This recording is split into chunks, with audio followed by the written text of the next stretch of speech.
প্রধানমন্ত্রী তারেক রহমানের নেতৃত্বে বিএনপি জোট সরকারের প্রথম বাজেট ঘোষণার রাত পোহালেই প্রধানমন্ত্রী চান অর্থনৈতিক সংকটের সময় জিনিসপত্রের দাম না বাড়ুক, মানুষ লাগামহীন উচ্চমূল্য থেকে মুক্তি পাক। তার এই চাওয়া থেকে তৈরি হয়েছে এবারের বাজেট। ফলে জাতীয় রাজস্ব বোর্ড এমনভাবে শুল্ক করের হার বিন্যাস করেছে যে পণ্যের দাম কমার পাল্লাই ভারী। কিন্তু সংস্থাটির সার্বিক কর আরোপ চলতি অর্থবছর থেকেও প্রায় 60,000 কোটি টাকা বেশি। ফলে বেশিরভাগ পণ্যে শুল্ক ছাড় দিয়েও কিভাবে বেশি রাজস্ব আদায় করবে এনবিআর এমন প্রশ্ন উঠেছে। প্রস্তাবিত বাজেটের আগাম তথ্য উপাত্ত বিশ্লেষণ করে জানা গেছে, সরকার প্রতিশ্রুতি পূরণ ও জনতুষ্টিকে প্রাধান্য দিয়ে বেশিরভাগ ক্ষেত্রেই ছাড় দিয়েছে। এবারের বাজেটে গতানুগতিক ধারা ভেঙে দাম কমার তালিকায় দীর্ঘ। এতে বাস্তবে কতটুকু দাম কমবে সেটি অবশ্য প্রশ্ন সাপেক্ষ। তারপরও এই কমানোর প্রচেষ্টাকে বিশ্লেষকরা ইতিবাচক হিসেবেই দেখছেন। কনজিউমার্স অ্যাসোসিয়েশন অব বাংলাদেশের সহ সভাপতি এস নাজের হোসাইন বলেন, আমরা যেটা দেখি বাজেট মানে আতঙ্ক, দাম বাড়ার একটা হিড়িক পড়ে যাওয়া। দাম না বাড়ার সংস্কৃতি থেকে বেরিয়ে আসতে পারলে এটা একটা বড় দিক হবে। তবে সিগারেট, নিকোটিন ও মদের মতো স্বাস্থ্যহানি ঘটায় এমন পণ্যের দাম বাড়া উচিত। নিত্যপণ্যের দাম না বাড়লে মানুষ স্বস্তি পাবে। সরকারেরও নির্বাচনের সময় বাজারের দাম সহনীয় মাত্রায় রাখার অঙ্গীকার ছিল। এটা করতে পারলে সরকার মানুষের কাছে বাহবা পাবে, আর রাজনীতিবিদদের কথার প্রতি মানুষ আশ্বস্ত হবে। জানা গেছে, নির্বাচনী ইশতেহার বাস্তবায়নের জন্য সঙ্গতি রেখে বাজেটের সম্ভাব্য আকার ধরা হয়েছে 9,38,000 কোটি টাকা। এর মধ্যে জাতীয় রাজস্ব বোর্ডের কাঁধে তুলে দেওয়া হয়েছে 6,04,000 কোটি টাকা আদায়ের চাপ। বিগত অর্থ বছরের অর্জন ও বর্তমান অর্থনৈতিক বাস্তবতায় যা প্রায় অসম্ভব বলেই মনে করছেন সংশ্লিষ্ট ব্যক্তিরা। অর্থ মন্ত্রণালয়ের সূত্র বলছে, বাজেটে দেশীয় শিল্প সুরক্ষায় কর ছাড়ের বড় ধরনের সুবিধা দেওয়া হতে পারে। এক্ষেত্রে শুধু কর অব্যাহতি, ভ্যাট ও আমদানির শুল্ক করও ছাড় দেওয়ার পরিকল্পনা নেওয়া হয়েছে। এর মধ্যে ইলেকট্রনিক্স খাত, সৌর বিদ্যুৎ খাত ও স্বাস্থ্য খাতকে অগ্রাধিকারের তালিকায় রাখা হয়েছে। এসব ক্ষেত্রে ক্ষেত্র বিশেষে 2031 সাল পর্যন্ত শুল্ক করের ছাড় দেওয়া হয়েছে। বাজেটে দেশের সাধারণ মানুষ তাকিয়ে থাকেন পণ্যের দাম বাড়া কমার দিকে। এবারের বাজেটে শিল্পের কাঁচামাল, নিত্য প্রয়োজনীয় খাদ্যপণ্য, ভোজ্য তেল, জ্বালানি তেল, চিকিৎসা সামগ্রী, ওষুধ সহ যেসব পণ্যের শুল্ক হার কমানোর ফলে দাম কমতে পারে সেই তালিকা তুলে ধরা হলো। যেসব পণ্যের দাম কমতে পারে: শিল্পের কাঁচামাল আমদানিতে উৎস কর 5% থেকে কমিয়ে 4% হতে পারে। নিয়ন্ত্রণমূলক শুল্কের স্তর 9টি থেকে কমিয়ে 6টিতে আনা হতে পারে। এতে শিল্পের কাঁচামাল আমদানির খরচ কমবে। আশা করা যায় এর ফলে উৎপাদিত পণ্যের দাম কমবে। নিত্য প্রয়োজনীয় খাদ্যপণ্য মূল্যস্ফীতি কমাতে চাল, ধান, গম, আলু, পেঁয়াজ, ভোজ্য তেল সহ 7টি নিত্য প্রয়োজনীয় ও কৃষি পণ্যের উৎস করের হার কমিয়ে 0.50% করার প্রস্তাব আসতে পারে। একই সঙ্গে এসব পণ্যে নিয়ন্ত্রণমূলক শুল্ক প্রত্যাহার হতে পারে। বর্তমানে কৃষি ও ভোগ্য পণ্য আমদানি বা সরবরাহে 5 থেকে 1% হারে উৎস কর পরিশোধ করতে হয়।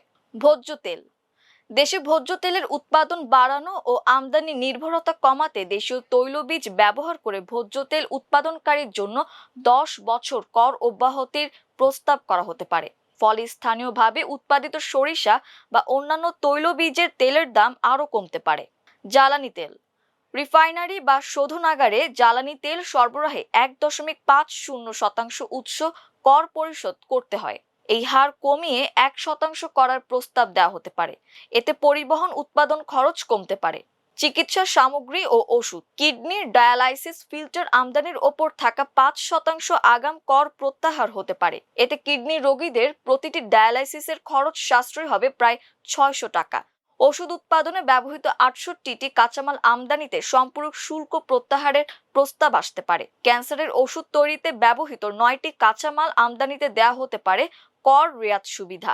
এছাড়া হার্টের রিং ও চোখের লেন্সের ওপর থাকা 10% ভ্যাট প্রত্যাহার করা হতে পারে।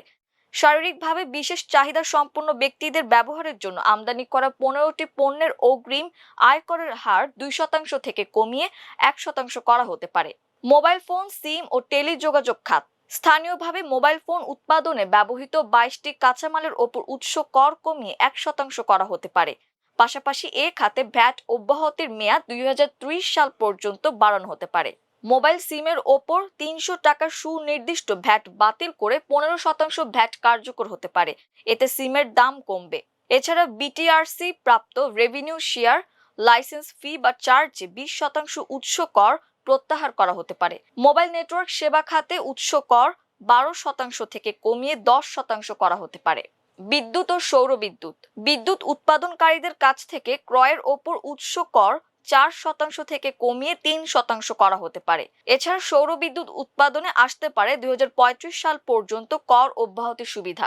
এছাড়া যন্ত্রপাতি ও উপকরণ আমদানিতেও থাকতে পারে ২০৩১ সাল পর্যন্ত কর অব্যাহতি। পাশাপাশি ব্যবহারকারীদের বিদ্যুৎ বিল পরিশোধে ৫% কর রেয়াত সুবিধা বহাল থাকতে পারে। বৈদ্যুতিক যানবাহন পরিবেশ বান্ধব যোগাযোগ ব্যবস্থা উৎসাহিত করতে electric charging station, electric bus ও ইলেকট্রিক ট্রাক আমদানিতে উৎস কর অব্যাহতি দেওয়া হতে পারে। গাড়ির নিবন্ধনে অগ্রিম আয়কর ২ লাখ টাকা থেকে কমিয়ে সর্বোচ্চ ১ লাখ টাকা নির্ধারণ করা হতে পারে।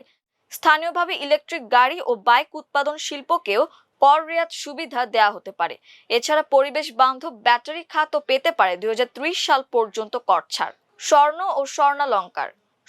ও স্বর্ণালংকার সরবরাহে ৫% উৎস কর কমিয়ে ০.৫০% করা হতে পারে।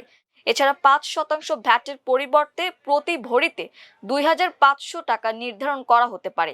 এতে কমতে পারে আকাশছোঁয়া স্বর্ণের দাম।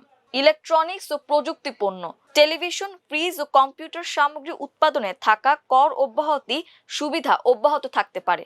তবে computer, printer, portable automatic data processing machine, flash memory ও কম্পিউটার মনিটর আমদানিতে বিদ্যমান ৫% অগ্রিম কর কমিয়ে ২% করা হতে পারে।